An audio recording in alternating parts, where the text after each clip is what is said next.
Let's go. Good morning. Welcome back to the pod. Matt Kim here from a special crazy episode from the middle of Bucharest, Romania, from an undisclosed location with, guys, you guys know who it is, but we got to mention it now. We have the man, get off your ass and do something difficult. What color is your Bugatti, Mr. Andrew Tate? Good to see you, sir. Hey, awesome. Thank you for having me. This place is amazing. I'm so glad. And I'm going to try to convince you before we start if we can use the headphones. Why do we need headphones? I can hear you perfectly fine. I like the idea. People think that you use headphones for hearing each other. Yeah. I like the headphones because for the sensory deprivation that it creates. Exactly. That's exactly what my enemies want. I've actually had a beef with headphones. People don't realize that. It's kind of funny on the internet. They say, old Tate had a beef with everything. And they're right. I guess I did. But I always had a beef with headphones. And I know we're in a pretty secure setting. But I've made many videos saying that headphones are probably the most stupid thing a man can wear. I see people wearing headphones in public. Yes. And they're just asking to die. Yeah. I don't know what you're doing. You can't hear a car. You can't hear me. I'm 6'3", 100 kilo. I can sneak up on you without trying and break your neck. So I don't know. I'm kind of anti-headphone. Maybe it's just because it's a principled thing. I know that I'm pretty safe here, but I'd have to recheck in with the security team. And I'm on bail, so I can't carry the strap. And I just feel safer if I can hear the knock at the door, you know? So that's why we intentionally created the most secure location we could possibly find. Yeah. I like the headphones because really it helps you focus into the conversation. It blocks out the entire world. So I know that you're trying to be aware of the world around you, but the point is to block out the world so that we focus in on the conversation. Nothing else matters. And I think when I record with headphones, you kind of almost forget that the world around you exists. And it creates kind of this weird space. I believe you, but I don't know. Unmatched perspicacity.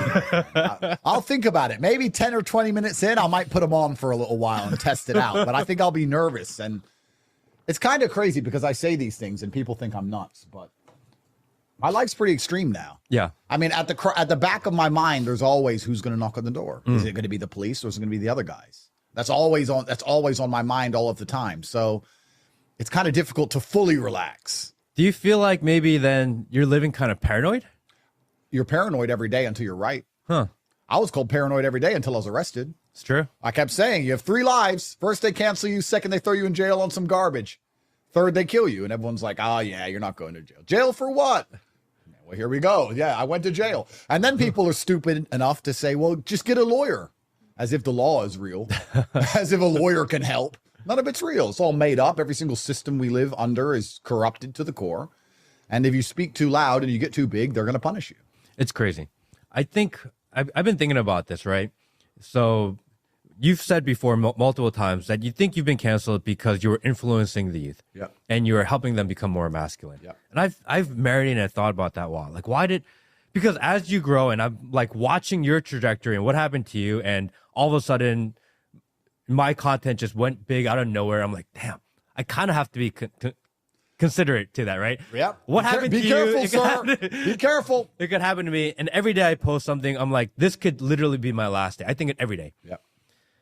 And I was like, why did Andrew get canceled so hard?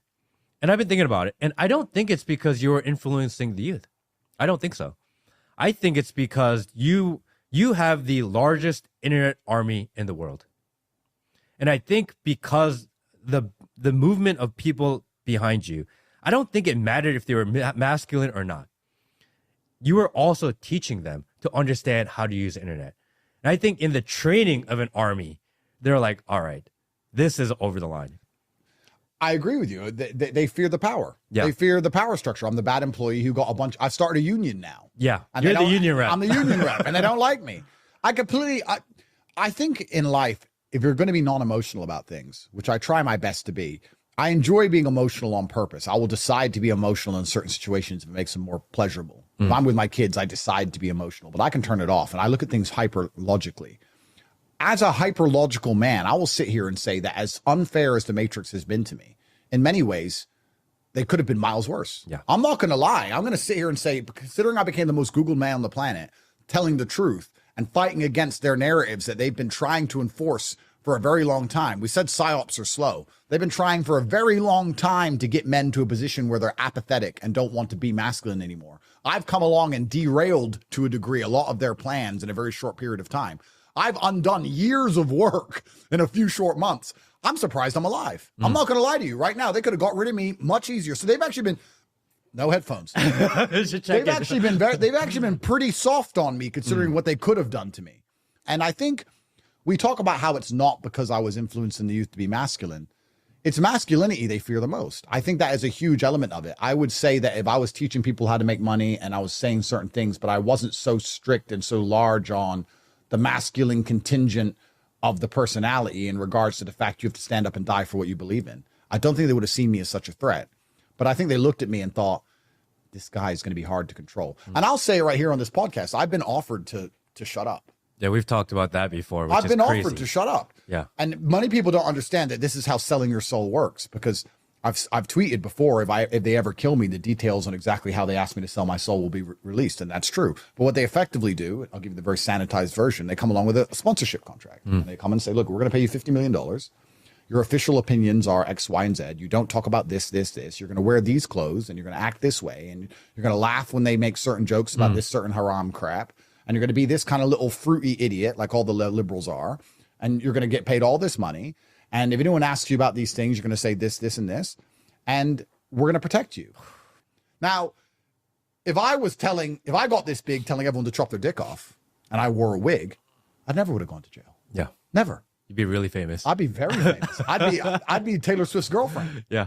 But here I am saying, no, you're a man and you want to be respected in your household. And you want your wife to listen to you and you want to raise your kids. And they're your kids. They're not the government's. And you don't want the government to come along and force them to get transgender surgery because they got psyoped in school. And you want to have a say over the children you pay and raise. No. Mr. Tate, human trafficker. I mean, it's one of those things where recently, over the last 6 months, they've been doing this a lot. Joe Biden will come out and tweet, we're doing this to protect our children. And every time I read that, I'm like, no, they're not our children. They're not your children. They're my children. 100%. If anyone's going to indoctrinate my kids, it's going to be me. 100%. It's my responsibility. And you have no say in it whatsoever. And I think that's the line for a lot of people. I'm hoping it is. Yeah.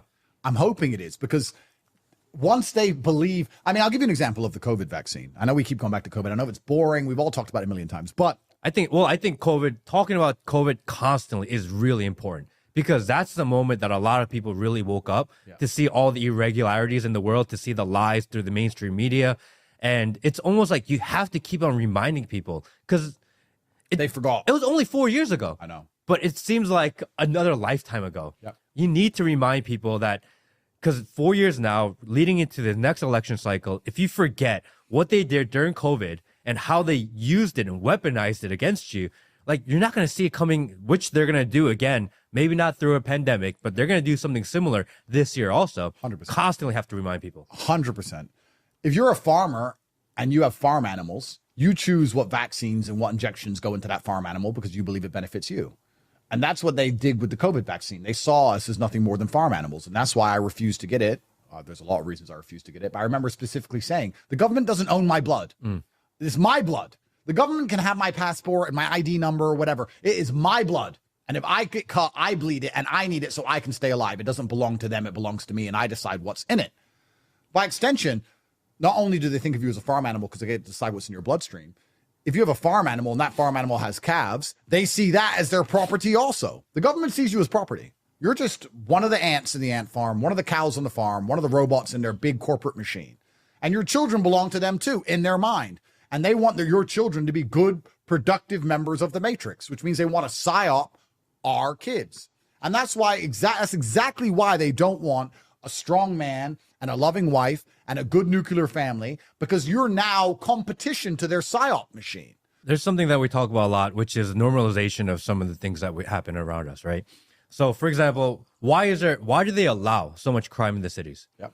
There's crime everywhere. They can stop it if they really wanted to. All they would have to do is just start arresting people and say enough is enough, and crime would essentially not go away, but be manageable. Yep. Right now, they let it run rampant in most U.S. American cities.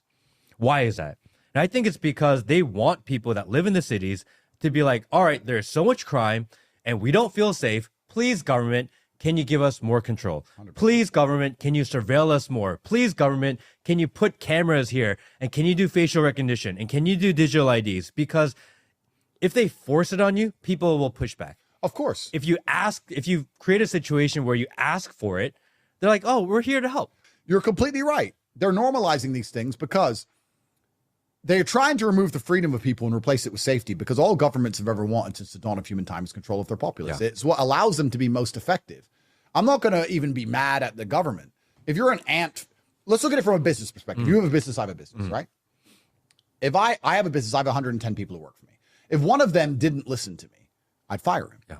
Why would I keep him? My business is not effective if I have somebody inside of my company who has wrong think, right?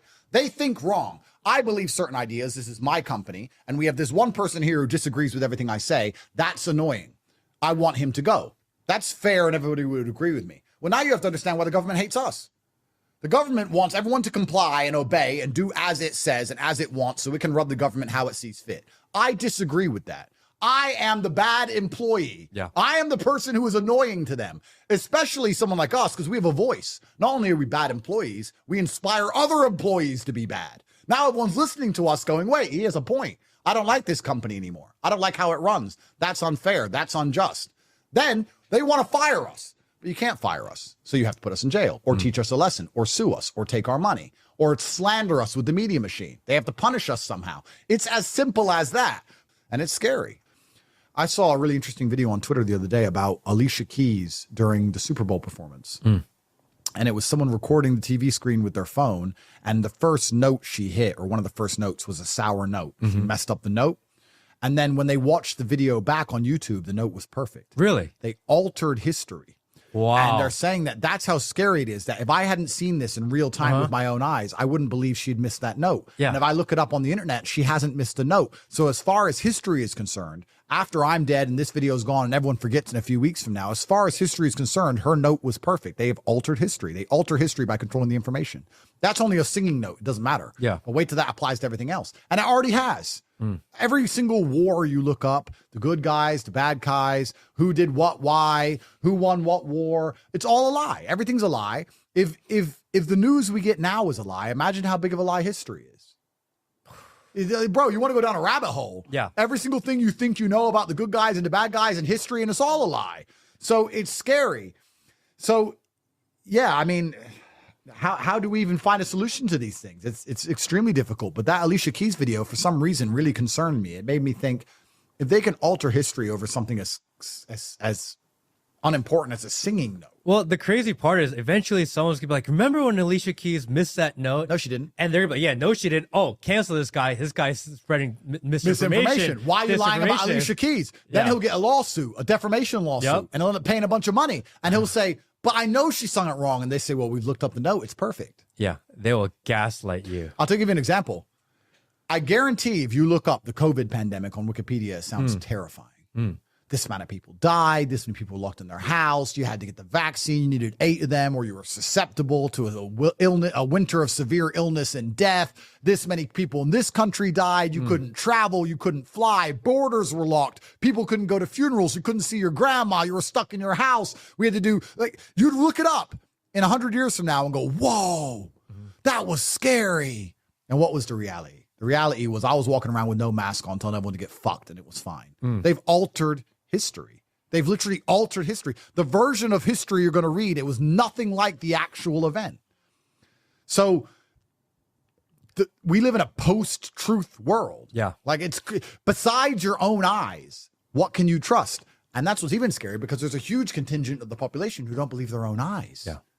They'll sit there and look at a man and go, that's a girl, because they're told to. On that note, I think that's it. Thank you, dude. This is amazing. Top G is, I believe you. And that's really what I think my conclusion is that I think you're genuine. I think you're honest. Although some people may not agree with everything. Again, we don't think anyone should agree with everything anyone says anyway. But I believe that you believe what you're saying, and that some of it is just nuance. And I respect that. That means a lot to me. Andrew Tate, thank you. Appreciate you, my friend. Thanks, bro. And We'll see you guys next time. Thank you, everybody.